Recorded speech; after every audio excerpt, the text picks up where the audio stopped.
Well, hi everybody, this is Josh from Pomeroy Creative. Welcome to today's little webcast.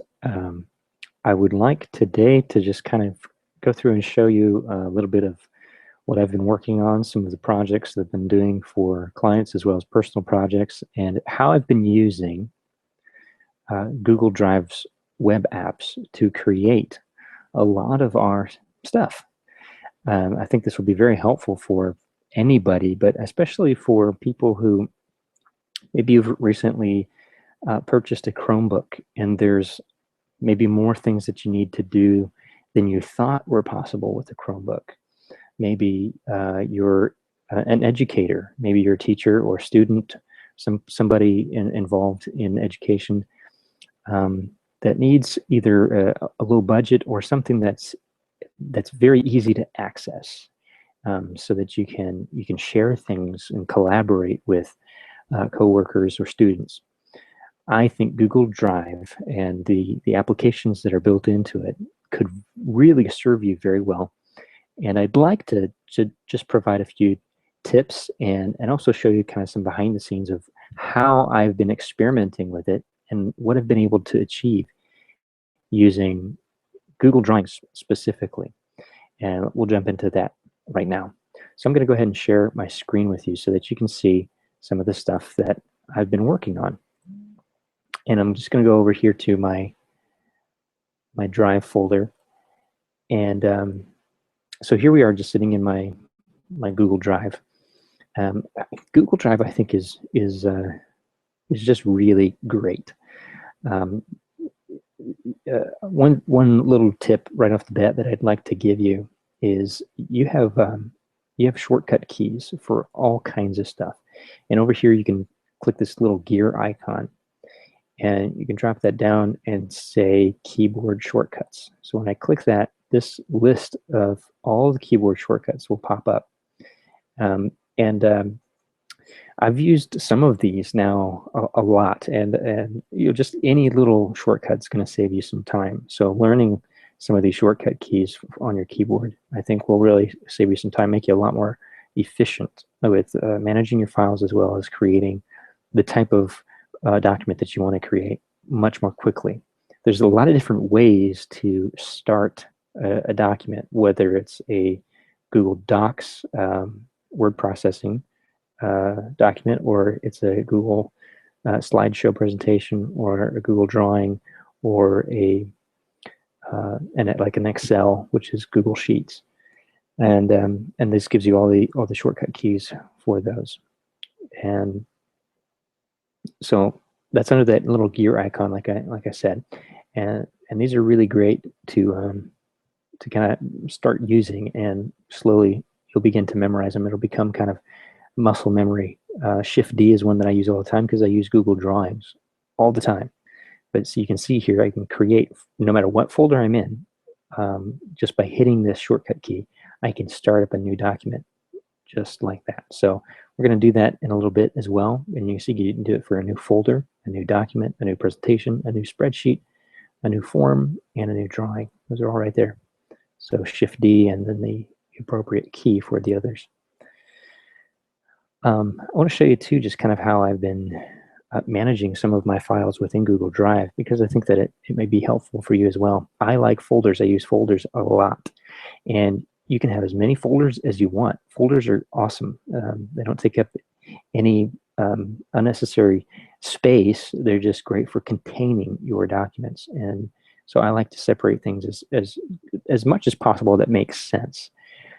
So I've got a folder here with clients, and this is all the work that I do for other people. And you see each client has their own folder, and some of these will have folders inside of them based on what sort of projects that I've been doing. So we'll just look in here in the Salvation Army one. So you see how I've got some of these set up, and I think Google Drive is really great at giving these nice, and I think just really well done previews of the documents. And these happen to be either all images or all Google Drawings files or documents. But you can also click this little eyeball, which gives you the preview, which is really great. So I can preview this document.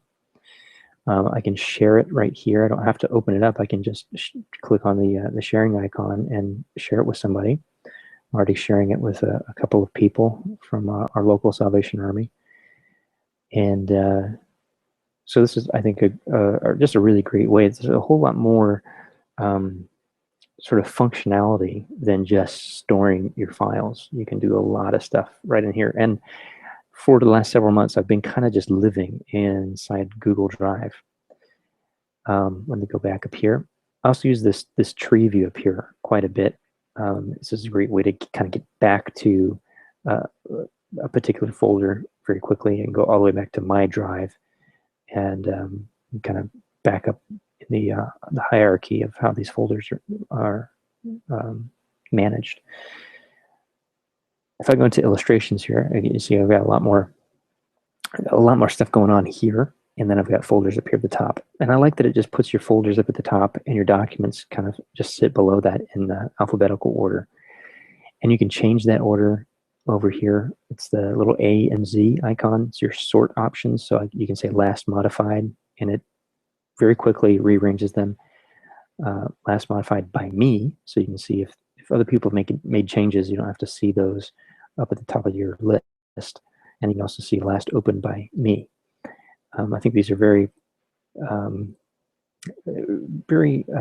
logical ways of sorting these documents. If you just sort by name, it'll sort them by the name that you give that document.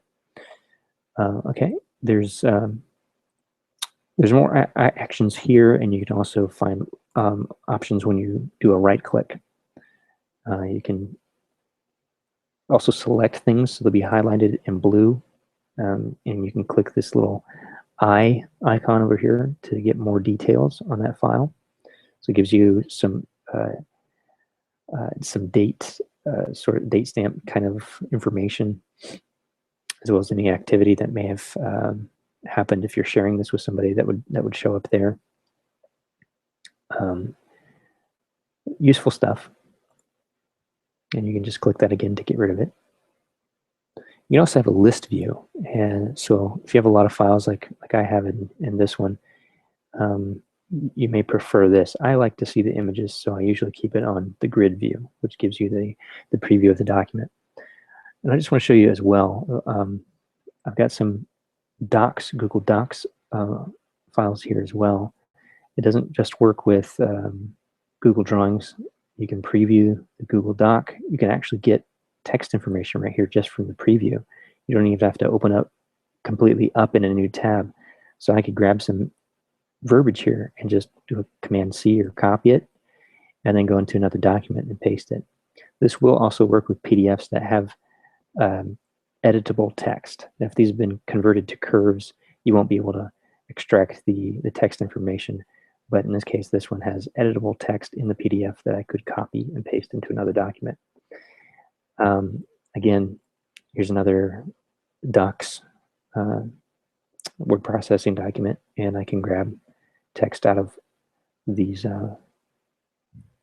tables, as well as preview it and get all the same information. Okay, so let me show you some of the work that I've just completed, and actually just won an award for our local radio station, WHMI 93.5. Here's their logo. You can see this. I've converted this into a Google Drawings document, and I'll just open this up for you so you can see this. I have a few workaround ways of being able to do this. Now, there are some really great drawing features in Google Drawings, but there are some things that I haven't been able to create just using Google Drawings. But if you have a vector version of a logo, for example, like this one, there are ways that you can get this into a Google Drawings format. Now, why would you want to do that? Well, because, let me back up here.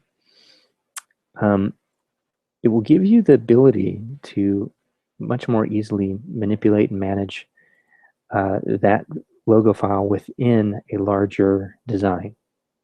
So I'll show you that here right now. So now here's the same logo that I just opened up, but in the context of this t-shirt design. And what I have now is total vector information. So when I export this to a PDF or an SVG by going to File, Download As, PDF, or Scalable Vector Graphics, which is SVG, that vector information will be preserved in this document. So I'm going to go ahead and do that. I'll do PDF, and it will download that PDF to my local drive, and I can open it. Since I'm on a Mac, I like to use Preview to open this. And what I'm going to show you here is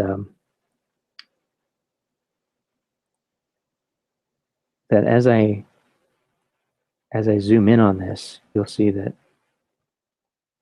all of the vector information is there. Now, if I was at this zoom, let's actually go here so we can see. Zoom is the actual size. And if I was to zoom in more than actual size on a pixel-based image like a JPEG, you would start to see pixels. And this, I can zoom in really deep into this document and see nice smooth lines. That's the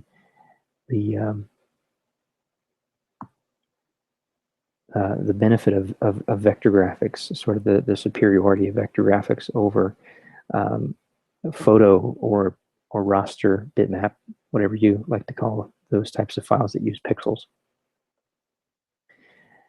is you can scale them infinitely and have a nice smooth output.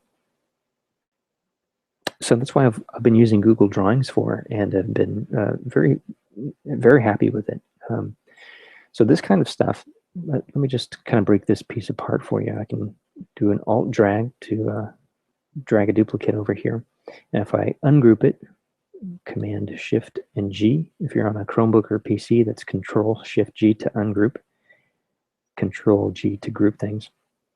And you see what I've heavily used grouping in this whole document. So this here is a group, this is a group, and this piece here is a group. I just do another Alt drag. And if I zoom in on here, this has been created with the curve tool, which is you'll find right under here in this menu, the curve tool. Just by clicking, and when I change the angle, it will create a curve between those 2 points, just like that. And then all I do is take off the stroke and give it the fill color that I want. So that's how this has been created. And then I just used the circle shape tool to create the little drips. And then I put that entire shape into its own group. This would be extremely hard to manage if I didn't use groups, because there's so many different layers, as you can see. And I can just sort of deconstruct this so that you can see all these different pieces.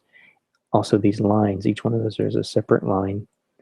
The face is made up of a blue shape and white shapes inside.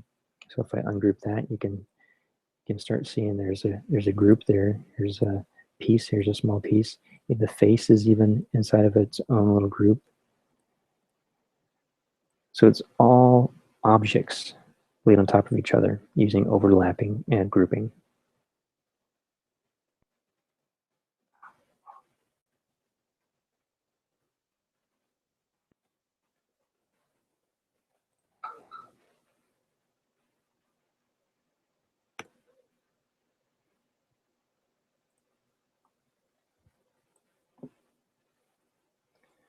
So just using those tools, we've achieved this design that they've chosen for their summer t-shirt design, and really excited about it.